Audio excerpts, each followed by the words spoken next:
Hi, everybody, and welcome to another edition of the Akumakast. I, of course, again, am Andrew, bringing you the PRO of Akumakon, bringing you your daily fix of nerd culture. This week, I'm joined by some of another group of slightly weird but interesting guests. We're here with David Sheerin, the old treasurer for Akumakon. David, would you like to say hello? Hello. Perfect, great.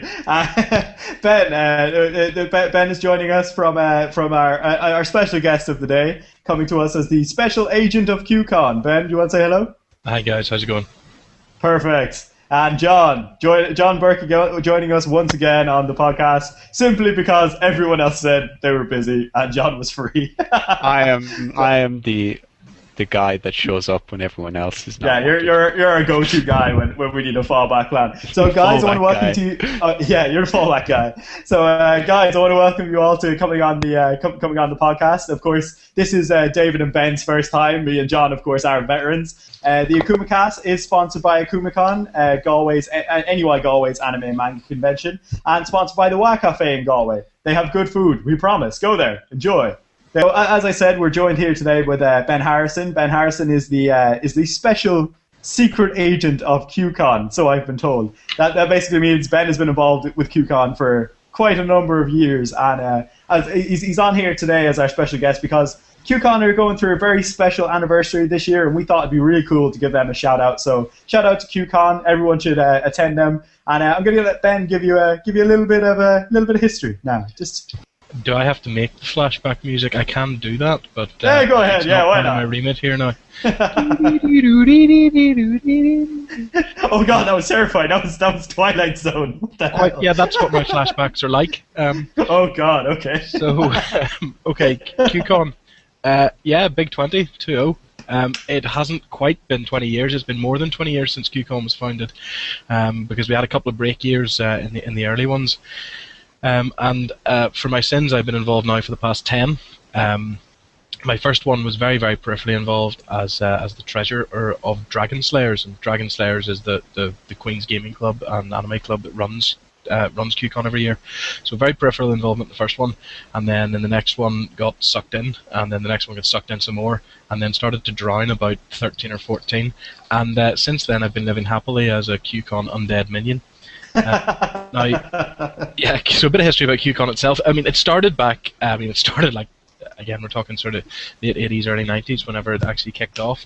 And back then, it was really a tabletop and role-playing game competition. It wasn't really the sort of thing you'd imagine from a convention today. It was what was big in the 80s, big in the early 90s. So loads of Dungeons and Dragons, loads of cyberpunk. And loads of people playing just the tabletop RPGs and war games. So it would have been kind of similar to, say, Warhammer's Golden Demon tournament. A little bit like that. There'd be an element of that, but rather than with Golden Demon, it's more just you've a sort of big tournament, huge tournament, and it was all focused towards sort of one game type. This would be a lot more diverse. So as I say, you've got lots and lots of different role-playing games, and lots of different war games, just depending on what was going on. Now, that was way back then, and one thing we've tried to do is we've developed QCon is to always remain true to our core, if that makes sense. So it's always been about the games, but at core it's always been about fun mostly, so just coming together and everyone enjoying themselves. It does sound quite interesting. Like I've never attended QCon, and I was actually quite excited when I found out. Yeah, I know, but I was quite excited when I actually found out you were coming on the show, because I thought it was kind of it was interesting to kind of be talking to a guy who's involved with a convention that's not actually it's anime and manga as some of the rest of us. So it's interesting to kind of hear about some of the other sides of our little world, as it were. That was just the beginning. The beginning, as I say now, looking 20 years back. Since that, and especially over the past 10 years, QCon has sort of grown from strength to strength. So about 8 to 10 years ago, we started expanding into other areas. So we started adding PC games, we started adding computer games, Xbox at the time. We started adding anime events, initially just screenings, and then we started to add the likes of the cosplay events. We started to add panels, costume competitions, and things have really just grown from strength to strength. I mean, now what we find is there's so much synergy between gamers, anime fans, sci-fi fans, even getting into the games developers. And it doesn't matter what type of games people play. I mean, people just get on with each other. It's always you're down with all your friends. It doesn't matter if your friends are there to watch the latest release. You definitely, I would definitely say, like, and one of the things we do tend to talk about on the podcast is the idea of con talk, where we kind of give our little feedback on, you know, what we think of cons in general and why we would recommend, if you're a first time person going to a convention, why you would go. And I definitely see your point in, like, the synergy of kind of conventions, where it's kind of accumulation of all of us coming together. We all have similar interests, regardless of, like, what genre or whatever you're into. Yes. We all find little connections. Like, I surprisingly know a little bit about 40k. Like, I was a collector of the Imperial Guard for a long time. Like, you know, I've been trying to get back into it. You know, yes, the cannon fodder that are the Imperials. But you know, I wanted to support humanity, but never mind. Yes. And you know, it was something I had an interest in, and then, you know, with anime and everything, I did find some crossovers into the kind of genre. Definitely. So. Yeah, it's definitely something that I do see, you know. So it makes a lot of sense. But 20 years, that's actually quite a milestone for, you know, any convention, really. Like, I can't really think of, like, in your eyes, Akumakon must seem like almost a baby convention. You know, starting out, making our first little steps towards, you know, being one of the bigger guys. Well, to be honest, I mean, it's at the end of the day, you can get 5 people coming down and putting on an event that they've never done before, just throwing open the doors and say, guys, we've got some anime events on, we're going to do some screenings, we're going to do some panels just to have a bit of a chat. And if people enjoy themselves for a weekend, it doesn't really matter if it's 5 people or 5,000 people. It's all about people enjoying themselves. Yeah, exactly. And one thing I'm very keen to say, sort of in terms of just the sort of scale QCon's grown to and the scale of the other larger sort of conventions, the one thing that we let drive ourselves is the attendees. It's the fans, it's the gamers, it's the anime fans. It's not about, I mean, there's a lot of expos, which are pretty big. I mean, expos are 10, 20,000 people, but they're commercial events. They're there so people can... Yeah, they're official sponsored events. Like, exactly, and it's all about just getting another crack at selling you something more. Yeah, we're not into that. It's come along and do whatever it is you do. Yeah, they're homegrown kind of conventions. That's it. Yeah. Make your costume, do it on stage, play your skit. Just sit in a room and read your manga. I mean, just with people. No, honestly, I mean, I definitely see where you're coming from. Like, it's true. Everything you're saying, I'm entirely agreeing with for once. You know, and unlike when John comes on the show, and usually we end up arguing over something stupid, I'm particularly happy with you. We'll have to have you on again, I'm sure. But definitely bringing up some. I'm sorry, John. Oh, I'm sorry. But yeah, no, you definitely raised some extremely good points, and I do. So. In terms of, say, you know, in your eyes, seeing, like, some of these conventions kind of, you know, rise and fall like empires, well, you've been, you know, the silent protagonist watching from the wings, as it were. Would you say that, like, the kind of scope of conventions has really increased? Like, have you seen kind of, what do you think of, say, the caliber of kind of conventions that have kind of grown nowadays?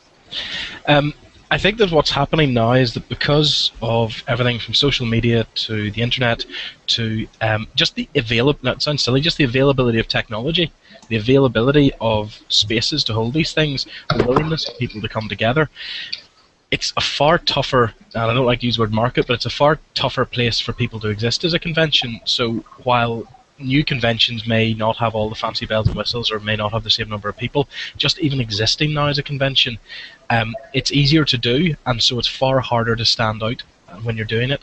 And that, I think, provided it's easier in some respects, so it's easier to get the thing off the ground, but it's tougher to actually make an impact. It's tougher to actually get it any kind of life in it. Yeah. It's definitely, like, I've only been involved with kind of Akumakon this year, and even just from, you know, the little bits and pieces I do, I really do see the kind of the scale that it takes to put on a single event over, like, you know, to like kind of, you know, like just the scale alone is amazing. Like, the amount of work people put in, the amount of staff that are needed, and at the end of the day, this isn't something people are practiced at. This is something that people volunteer for or they sign up for with, like, you know, little to no kind of, like, it's not like we're trained to do this kind of stuff, you know, that kind of way. We just get on and do it. Like this podcast, we're not professionals here. We have our little mistakes, as you can tell. We do our editing, we take care of the problems. Yes. But at the same time, you know, we're just, you know, we're just average guys, just doing what we do, because at the end of the day, it makes us happy, and if a few people give it a go, that's what makes us happy too. You know, it's all worth it in the end.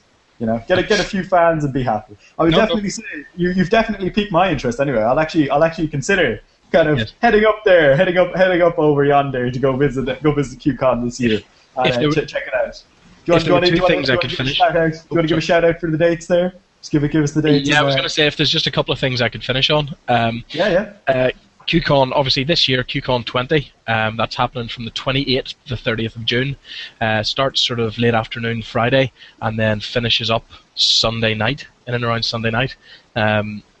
Then, obviously, where it's not 24-hour events, so you need to find somewhere to sleep on Friday and Saturday night. But apart from those nights, we're willing to all go. In the market. No, unfortunately, we got told off when we did that. So on Friday night, we run from maybe, I say, late afternoon, sort of 4, 5, 6 o'clock, running right through to 10 o'clock. A Friday night comedy club, which has been held in the Students' Union with the guy Jared Christmas, you might have heard of before. Yeah. So big nerd, very into his games, very into his nerd culture. We've got him for an hour or two. We've also got some live performances from a band called the Spoony Bards. We've got a guy called Lorcan McCrane, who's another comic, and his signature piece is I think he does Rubik's cubes while he's doing his stand-up. I am impressed already. Yeah. We've got a guy, Colin Murphy, who's comparing. He's like a radio presenter, so he's doing that. And the capacity on this is about 550 people for Friday night. And then in parallel to that, we've got RetroCon, which is sort of geek tunes and sort of just... Yeah, it's only 15 quid to come to QCon. So 15. That's definitely something. So it's only 15 quid, and I haven't even finished Friday, and you're impressed. Saturday night... Starts Saturday morning from sort of 9, half 9, 10, and runs right through to 7, 8, 9 at night with the games and the other activities. We've got a big pub quiz on Saturday night, so usually the biggest, geekiest pub quiz in the world. I think we're set for about 600 people at it. Damn. And I mean, there's an anime round, there's a games round, sci-fi round. This runs the whole way. And again, I haven't even touched on the things that are happening during the day. There's everything from screening rooms, war games, live action role playing, costume competitions, art competitions. There's sketches, there's skits. So everything you'd see at a typical anime con. Plus, but Ben, there's one thing you don't have. Yes. And that's me and John doing the Man of Action panel. That's why I'm trying to get you and John to come to it again. I see. John, we have another... He's promising us things. He's promising us things. Put it on the calendar. We're going to QCon. Yeah. I don't have money. You should. It's going to be great. We've got sword demonstrations. We've got Chinese lion dancers, I think. We've got Tai Chi. We've got Klingon Tai Chi. Why does he continue selling it to me? We've got... I haven't even finished Saturday morning yet. Oh my gosh, it goes on. Okay. Why am I not at QCon right now? We've got, I think we're showing, are we showing Wreck-It Ralph? It's either Wreck-It Ralph or... Oh, god damn it, that's not even out here yet. That's not even out in my local cinema. Sorry. Yeah, that's right. They promised it to me a year ago. We're showing Wreck-It Ralph on Sunday night as just an off thing in the bar. Honestly, guys, it's 15 quid. You can find that if you look down the gutters. You'll find it lying somewhere.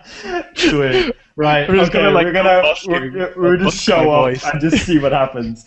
Right. Okay. We're gonna have to move away from QCon now as much as we continue. So definitely go to QCon. Everyone who can hear the sound of my voice, go to freaking QCon now.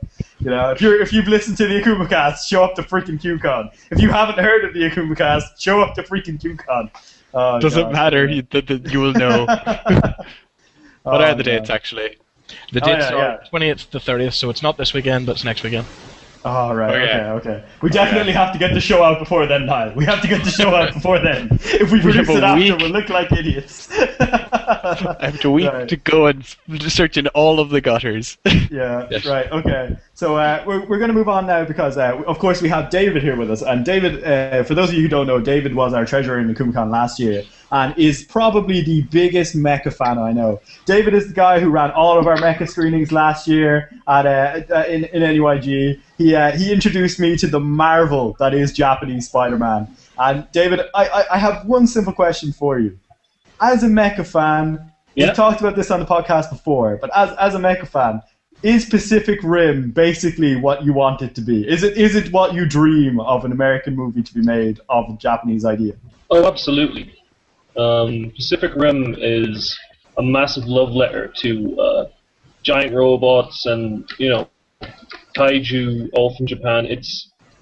It's what I think American products kind of centering around giant monsters and giant robots should be, as opposed to things like Cloverfield, which seem to just use a giant monster just as a prop more than anything. Yeah, it's when you see Pacific giant Rim monsters. definitely it gets it. It has kind of like the firm. Pacific Rim definitely has the genetic building blocks of a perfect kind of a mecha series almost. I mean, I'm going to be honest here. I'm more excited for Pacific Rim than I am Valvrave or Majestic Prince at the moment. For the current anime involving giant robots, because I don't know if anyone here saw the trailer. Yes. But that scene with the rocket-propelled punch, it had me squeeing. I particularly enjoyed the guy being hit with a ship. It was pretty impressive. Yes, that's just amazing. The only complaint I have heard so far about the trailers for that movie is that it does not look like there is a Jaeger for Canada. Are they called Jaegers? Yeah, they're called Jaegers.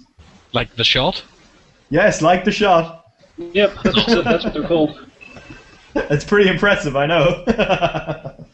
Oh god, but definitely, it definitely seems like a film that I'm going to check out. Like I said, David is the guy who introduced me to the mecha genre. Like we sat down. It was probably only 12 to 12, maybe 14 of us sitting at this showing, and he put on Japanese Spider-Man. And I don't know if any of you have seen the Japanese interpretation of Spider-Man, but the dude has he's got spider powers in the form of ropes, and he drives a giant mecha robot in the shape of a lion that comes from space, and then he drives his flying car into it, and it's super impressive. And it's just absolutely insane. Don't do what I do, and to suggest a drinking game that you drink every time something gets crazy, because you will be dead before the end of the first episode. Things get pretty weird pretty quickly. I was practically on the floor, I think, when I watched that. I think I was at that showing. I was I don't remember much of that Killer Boy Band. Oh, I know I have. That was one of the ones we watched. Killer Boy Band was absolutely amazing. If you're not intrigued already by the show, go check it out now. It's awesome. And John, to answer your question, I don't remember much of that showing. I remember watching the first episode, having some kind of brain hemorrhage, and then giggling my way insanely through the rest of them until I woke up in my apartment hours later. Oh god. Anyway. But I suppose we can't really have a nerd podcast if we don't talk about E3. Of course, E3 has been happening for us this week. For you guys, when you hear this, it'll be next week. It's just something that has been happening, and we talked a little bit about it last week, but we couldn't kind of go into too much detail because, of course, it hadn't happened yet. So now that E3 is over, we can kind of have a little bit of chat about what we're excited about, what we've seen from E3. And what we think, is going to be kind of the kicker for it. So, Ben, me and you had a little bit of a chat just before the show here, and the first thing you said was, Sony has won the console wars, but also proceeded to kick themselves in the balls. Yeah, kind of. Please elaborate. Please go into explicit detail on your opinion here. Sony more or less walked on stage with the Microsoft puppy and proceeded to blow its brains out all over the crowd, and that was all fine. It was all looking well. The puppy was smoking gib, and then it was fine until this week, where Sony, it seems, may have been bricking their own consoles. Oh yeah, I saw that today. Now, I don't know the scale, but I know it appears to be something to do with. It might be something to do with the size of hard disk. No, they disproved that. Did they? Okay, I get it. It's lunchtime, but there's a patch, there's a fix out for it apparently, but people aren't sure if it will actually return the console to its default, or whether you need to do some fancy hard disk swapping. Well, hopefully, they haven't completely screwed everyone over. I could understand them going, okay, guys, we're doing well here. Looks like everyone's gonna buy a PS4, and then some genius in the conference room just goes, you know what, man? Just kill the PS3s. Kill them all. Kill everything now. And it's just like, now they have to buy the PS4. And it's like, and then someone turns just to say, wait, what? He's already hit the big button saying die console. And just everyone's screaming. And it's like, okay, guys, I'm not saying we may have messed up here. but there is a Call of Duty dog waiting outside with our names on it. So yeah, definitely a little bit of a faux pas on their point. But so far I'm still fairly impressed with Sony's presentation. Like, to be fair, Xbox One's PR has been awful. Like, realistically, Sony didn't really have to do anything to like win this year. But that's what they did. Back. Well, that's all they had to do. All they had to do was sit back and let them destroy destroy themselves. They said this is the PS4. It's very like the PS3, except it's +1, and it's a different shape and it's slightly smaller. That's it. Here's some games. Here's some games. Go play it now. You could probably buy it already. Sorry, here's a nonsense share button on the controller, because Sony won it based on Microsoft shot themselves in the foot, like really, like with a shotgun. John, I think you misspoke. I believe you should have said head. They shot themselves in the head. But Sony also just they did the right thing and actually like went and, I don't know, they listened to what the people wanted and also what the developers wanted. They changed their fucking CPU. Sorry about that. They changed their my French. They changed their CPU. They changed everything about the console to make it more developer friendly.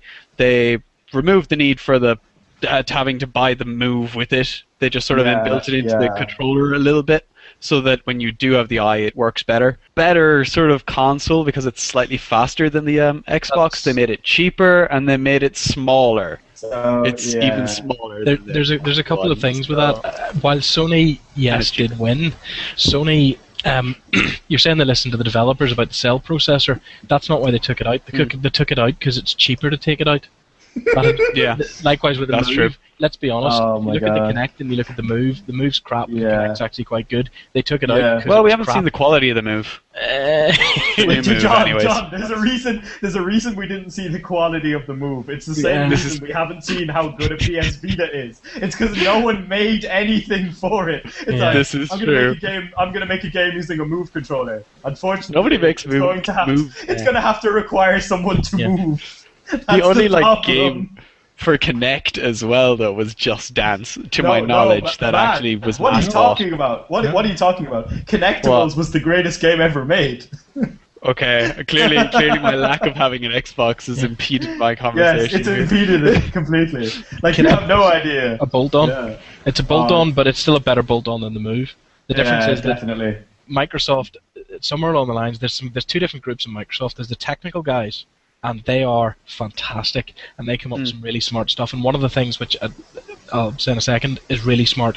Then there's the marketing guys who see all this great tech and go, "Ooh, how can we screw as much money as possible out of this?" Yeah. I get the feeling you're going to talk about the cloud stuff. Yeah, that's it basically. Yeah. Okay, so the PS4 is slightly faster. It's console to console, but for the Xbox 360, for every one Xbox 360 out there are 3 more of them running in server farms on the internet.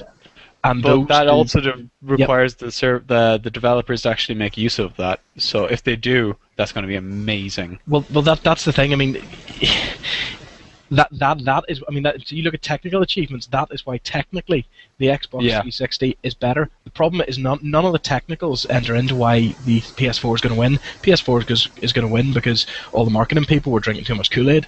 That's it. Good answer. Yeah. No, I definitely like think that there's been a bit of like it's odd to see the kind of changeover that we've had from the last console wars, where it was just it was so close that it was just like, there's going to be like, this is going to be going on for a while. This year it was pretty much decided almost unanimously. Just quickly, we'll jump into our little last section here. And that, of course, is what I'm watching or what I'm playing at the moment. And just because it's the special E3 edition of today's Akumakast, we're going to throw in what I'm playing, or what I'm hoping to play, I should say, and on what console. So, David, what are you watching currently in terms of anime and manga? In terms of anime and manga, I've started Valkyrie. I think I'm only about 2 episodes in, and it's a little bit I crazy, like it. It's kind of surprising me with episode 2, but at the same time, I don't like the main character, and that's kind of a big stumbling block. Right now, I'm playing Animal Crossing New Leaf, Really? which is a really interesting game so far.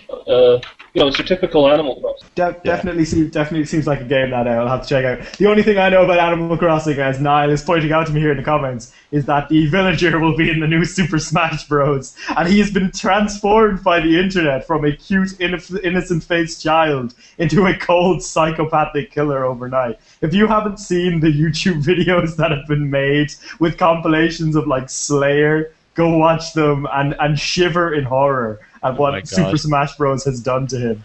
I've only seen the pictures. I did not know there were videos. I should have expected this. Yeah, it's amazing. Okay, we'll head on to Ben. So Ben, what are you watching at the moment in terms of anime and manga? What games are you playing, and what are you looking forward to playing? Awesome. Right. Okay. Anime and manga. I have to put my hands up here. Take the bullet to the head and say I don't watch an awful lot of anime and manga. I do watch some very, very not niche things. I do watch some specific things, and the only recent thing I've seen was a trailer for a new Ghost in the Shell. Yeah. And that made me cry a little bit because I don't, and I know it's only a trailer, but I don't really like it. Yeah, I think I watched the first Ghost in a Shell movie recently. Yeah. Yeah, I watched it. I was like, I've never really gotten into this show, but I'll check it out. I'll give it a little watch. Yeah. So I decided to start with the movie. No, I love the movie. I love both the movies. It's good. The second one was a load of. That's not true. It was very visually impressive, but it was trying to cram about 6 hours of material into about an hour and a half. But either way, so I love those. I love Standalone Complex, but the new trailer I don't like. So that's the only anime thing. Other things I'm watching, and I have to pick this one up after the comments earlier. I did watch the new Superman, and yes, I liked it. And I liked it. I didn't think it was perfect, but I think it was possibly the best Superman movie they could have made today. Yes, and would have I got agree entirely with everything you were saying, Ben Harrison. Ben Harrison, you're my new favorite guest. Congratulations. You've jumped past Bubbles on the list here. Okay, we're gonna do a quick 3-second debate between Ben Harrison and John Burke here. Because I hated it. John Well, I didn't hate it. He hated Man of Steel. What is wrong with you? Have you no soul, man? But okay, no. Right. Ben, again, wait your turn. Right, Ben. In one line, sum up Man of Steel, why it was good. The most accurate depiction of Superman fighting someone else that's been on the big screen or any screen. I like that. That's true. That's very good. John, give us your little 3-second thing here. Okay, turn your brain off, and it's a tour de force of amazing special effects and fighting. Turn your brain on, and it is just line upon line of scripted, quotable dialogue, followed by terrible ham acting. John, I'm just going to say this. I'm going to say this outright. The one thing that I will pick up on about that film is the scene with the car, the tornado, and the dog. And his dad goes to save the dog because he doesn't want Clark to reveal that he's freaking Superman. Yeah. Despite being able to walk to a car, open the door. I liked it. It was a simple film. Yeah, I thought it was cool. I did like it. It was good. It was a bit long. It was good. It was a little bit long, but it was good in concept, and it's the first Superman movie I've been able to sit through without trying to punch myself in the face, and that is saying something, John. Okay, Ben, quickly before we have to move on to John once again, give us your little. What are you hoping to play from E3 this year? Okay, well, what I've been playing, I'll start with that. Firstly, I've been playing Neverwinter. It's bad, it's crap, it's a pay-to-win game. Why am I still playing it? I think it's because I'm addicted to MMOs. On MMOs, hell yeah. Do not play unless you really hate yourself. And I'm looking for the name of it. The new Marvel one, Marvel Heroes. Oh, it looks awful. It is. I have written better games, and I'm not very good at writing games. So don't play that either. Right. And then lastly, to finish on a high note, I started playing Dishonored. I know it's a wee bit out of date, but I have a big backlog. And it's fantastic. All I can say is it is the game I wish Thief 4 is. Yeah, it's definitely a lot of people are saying that it's better than Thief. It's what Thief should be. It's what Thief should have been all along. Well, I don't know. I really like Thief 3, and I haven't got as far into Dishonored yet, so I don't know. It could go either way, but it is the game I wish Thief 4 was. So if Thief 4 is as good as this, I'll be happy. Best part about Dishonored for me: possess a dude, stab another dude, again cover that dude with rats, then leave that guy's body and watch them both die screaming. Anyway. I'm going to the never seen, never kill anyone objective, and then finally. Oh, why? It ruins the fun. I know. And then finally, E3 stuff. 2 things I saw which really interest me. One of them is The Last of Us, and the other is Oculus Rift. So the headset with the cameras.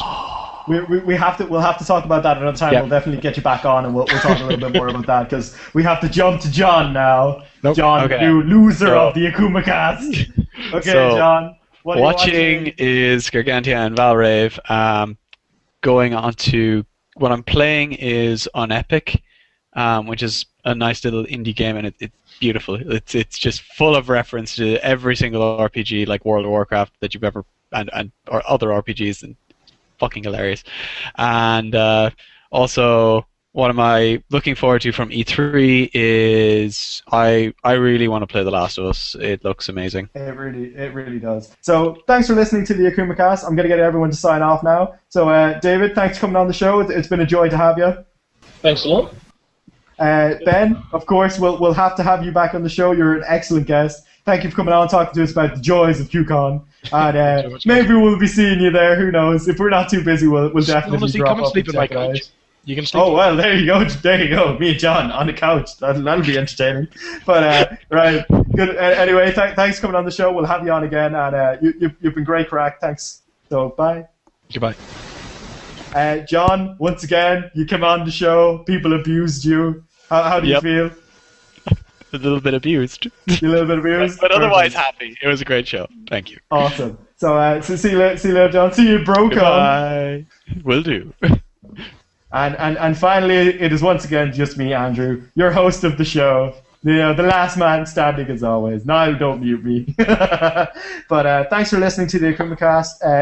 I hope you've all enjoyed the show. And of course, tune in for more episodes. Check us on the Facebook page. Like, comment, subscribe, all that good stuff. Let us know how we're getting on. Let us know if you want anyone back on the show, any guests, any of that kind of stuff. And it's been fun. So see you next time, and TTFN.